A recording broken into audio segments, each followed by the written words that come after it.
Hello everyone.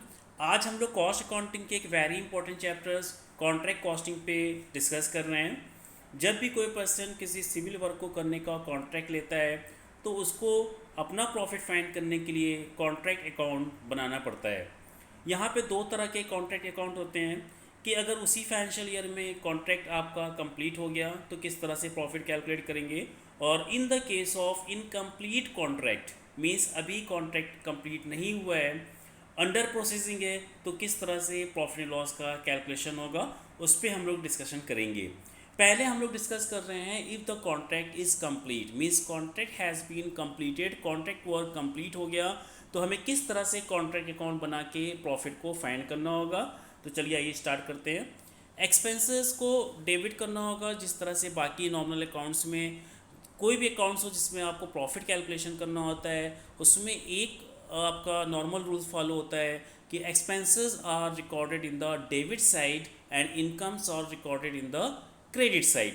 तो यहाँ पे भी हमें कॉन्ट्रैक्ट अकाउंट बना के प्रॉफिट एंड लॉस फाइंड करना है। तो जो भी एक्सपेंसेस होंगे कॉन्ट्रैक्ट अकाउंट में वो हमें डेबिट साइड पे शो करना है और जो इनकम्स भी होगी उसको हमें क्रेडिट साइड पे शो करना है। तो चलिए आइए स्टार्ट करते हैं। सबसे पहले शो करेंगे to materials, to wages, to plant and machinery and to other expenses which are related to the contract.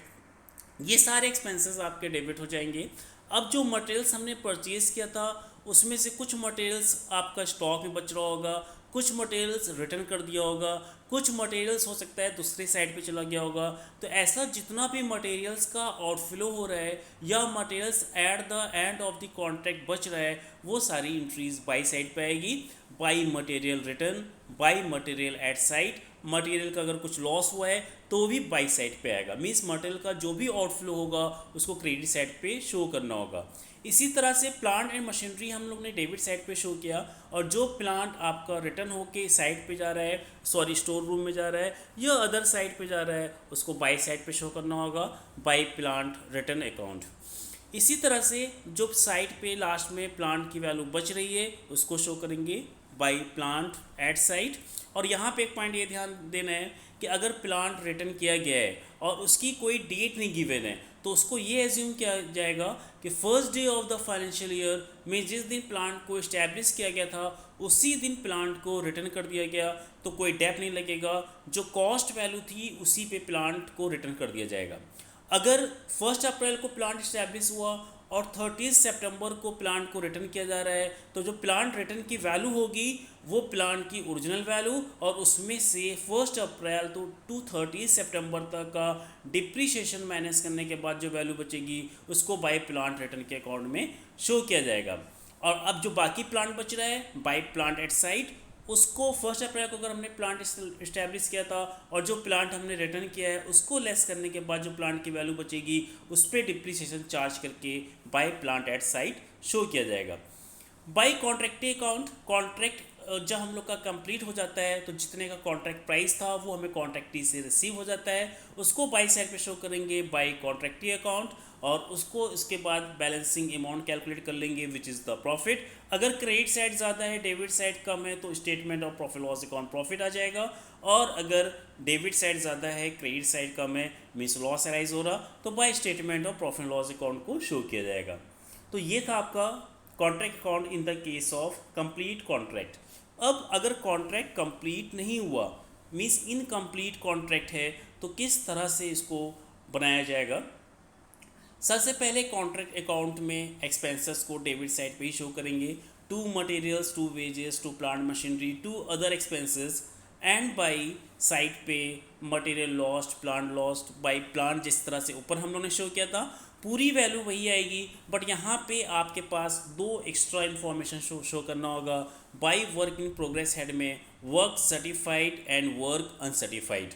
Work certified basically means होता है कि जो कॉन्ट्रैक्ट होता है उसको आर्किटेक्ट और engineer time to time certified करते रहते हैं कि कितना पार्ट कंप्लीट हो गया है, और वो सर्टिफिकेशन के ही बेस पे जो कॉन्ट्रैक्टी होता है कॉन्ट्रैक्टर को पेमेंट करता रहता है। फॉर द एग्जाम्पल 2 लाख का कॉन्ट्रैक्ट है और इंजीनियर ने सर्टिफाइड कर दिया कि आपने 50% कॉन्ट्रैक्ट कंप्लीट कर लिया है, तो 2 लाख का 50% हो गया 1 लाख रुपीज़ का, मीन्स आपने कॉन्ट्रैक्ट कंप्लीट कर लिया है। बट कॉन्ट्रैक्टीज में से कुछ अमाउंट लेस करके, डिडक्शंस करके, जिसको बोलते हैं रिटेंशन मनी, उसको लेस करके, फॉर द एग्जाम्पल 20% लेस कर दिया उसने, 80,000 रुपीज़ आपको पार्ट पेमेंट कर दिया, जिससे आपका वर्क स्मूथली चलता रहे, कॉन्टीन्यूसली चलता रहे। वर्क अनसर्टिफाइड बेसिकली मीन्स होता है कि जब इंजीनियर या आर्किटेक्ट वर्क को सर्टिफाइड कर लेता है और उसके बाद फाइनेंशियल के एंड के बीच में आपने कुछ वर्क किया है, तो उसको बोलते हैं work uncertified.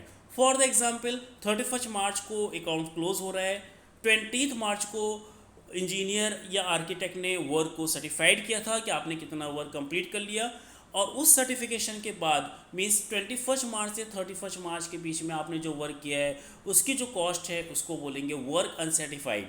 Means work certified means work completed and certified by the engineer and architect, and work uncertified means work completed but not certified by the engineer, तो उसको by work uncertified के नाम से शो करेंगे। और उसके बाद हमें बैलेंस निकालना होगा, this is called notional profit. Incomplete contract में पहले नोशनल प्रॉफिट आएगा और फिर नोशनल प्रॉफिट का कुछ पार्ट हमें प्रॉफिट लॉस अकाउंट में ट्रांसफ़र करना होगा और कुछ पार्ट वर्क इन प्रोग्रेस में ट्रांसफ़र करना होगा, क्योंकि कॉन्ट्रैक्ट अभी कंप्लीट नहीं हुआ है। बट अगर लॉस आ रहा है तो by statement of profit loss account लिख के लॉस को मेंशन कर दिया जाएगा। उस कंडीशन में नोशनल प्रॉफिट या नोशनल लॉस लिखने की ज़रूरत नहीं है, जो लॉस आ रहा है वहीं पे बाई स्टेटमेंट ऑफ लॉस लिख के कॉन्ट्रैक्ट अकाउंट कंप्लीट हो जाएगा। बट अगर प्रॉफिट आ रहा है तो टू बैलेंस सीडी या टू नोशनल प्रॉफिट सीडी के नाम से हम लोग शो करेंगे, और उस नोशनल प्रॉफिट को बाई साइड पे ट्रांसफ़र कर दिया जाएगा बाई नोशनल प्रॉफिट बीडी। और इस प्रॉफिट एंड लॉस को दो पार्ट्स में हमें डिवाइड करना होगा, statement of profit loss account, और जो बैलेंसिंग बचेगी उसको ट्रांसफ़र कर देंगे to work in progress account. अब एक पॉइंट्स यहाँ पे आ रहा है कि किस बेस पे नोशनल प्रॉफिट की वैल्यू को statement of profit loss account में ट्रांसफ़र किया जाएगा और कौन सी वैल्यू वर्क इन प्रोग्रेस में ट्रांसफ़र की जाएगी। तो चलिए आइए उसको पे डिस्कस कर लेते हैं। नेक्स्ट हम लोग ने हेडिंग इसीलिए शो की है कि जिससे आपको अच्छे से ये क्लियर हो जाए कि किस तरह से कितना प्रॉफिट लॉस अकाउंट में ट्रांसफ़र होगा और कितना प्रॉफिट वर्क इन प्रोग्रेस में ट्रांसफ़र होगा। Case number 1, when work certified is less than 1/4 of the contract, no profit will be transfer to profit loss account. Mean जो वर्क सर्टिफाइड की value है वो 1/4 ऑफ कॉन्ट्रैक्ट से कम है।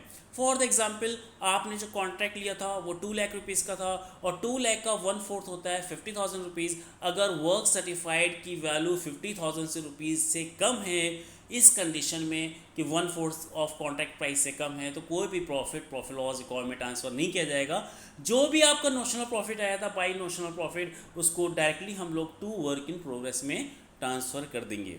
Case number 2, when work certified is 1/4 or more of the contract price but less than 1/2 of the contract price, means आपका जो work complete हुआ है, वर्क जो सर्टिफाइड हुआ है वो 1/4 है या उससे ज़्यादा है बट 1/2 से कम है।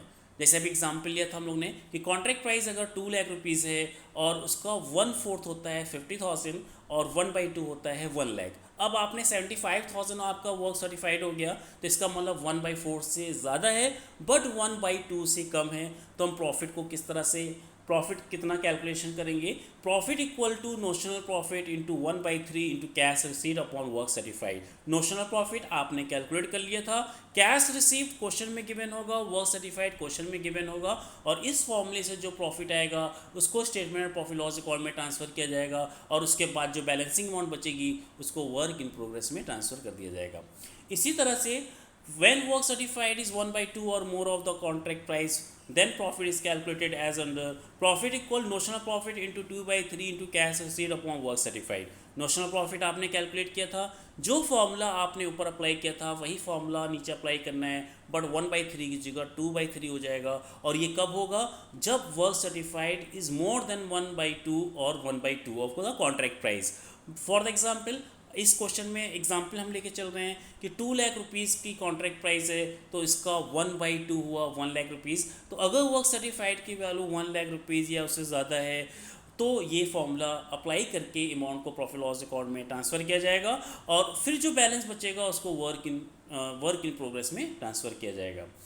When contract price is mostly completed, work यानी जो कॉन्ट्रैक्ट है वो ऑलमोस्ट कंप्लीट हो चुका है, थोड़े से एक्सपेंसेस और रह गए हैं और उसके बाद वो वर्क कंप्लीट हो जाएगा और बिल्कुल लास्ट स्टेज पे है, और हमें ये भी मालूम है कि इसमें फर्दर कितना एक्सपेंसेस और अभी लगेगा और उसके बाद मेरा वर्क कंप्लीट हो जाएगा। तो जहाँ पे फर्दर एक्सपेंसेस की इन्फॉर्मेशन गिवन हो कि कॉन्ट्रैक्ट कंप्लीट होने में फर्दर इतने और एक्सपेंसेस लगेंगे, उस कंडीशन में हम इस तरह से प्रॉफिट में ट्रांसफ़र करेंगे। Profit equal estimated profit into cash received upon contract price formula apply कर सकते हैं, और उसके बाद जो प्रॉफिट का बैलेंस बचेगा नोशनल प्रॉफिट के बाद, प्रॉफिट ट्रांसफ़र करने के बाद वो वर्क इन प्रोग्रेस में ट्रांसफ़र हो जाएगा। ये हम ये भी फॉर्मूला अप्लाई कर सकते हैं इन द केस ऑफ जहाँ पे कॉन्ट्रैक्ट आपका just completed means last stage पे है, तो वहाँ पे एक फॉर्मूला ये भी अप्लाई हो सकता है, estimated profit into work certified upon contract price. Means दोनों में से कोई भी फॉर्मूला अप्लाई कर सकते हैं, और इस तरह से प्रॉफिट लॉस अकाउंट में अमाउंट ट्रांसफ़र की जाएगी और जो बैलेंस बचेगा उसको वर्क इन प्रोग्रेस में ट्रांसफ़र किया जाएगा। नेक्स्ट वीडियो में हम लोग क्वेश्चंस सॉल्व करेंगे, और इसको अच्छे से पहले समझ लीजिए एक बार, और चैनल को सब्सक्राइब कर दीजिए एंड शेयर कर दीजिए। Okay bye, have a nice day.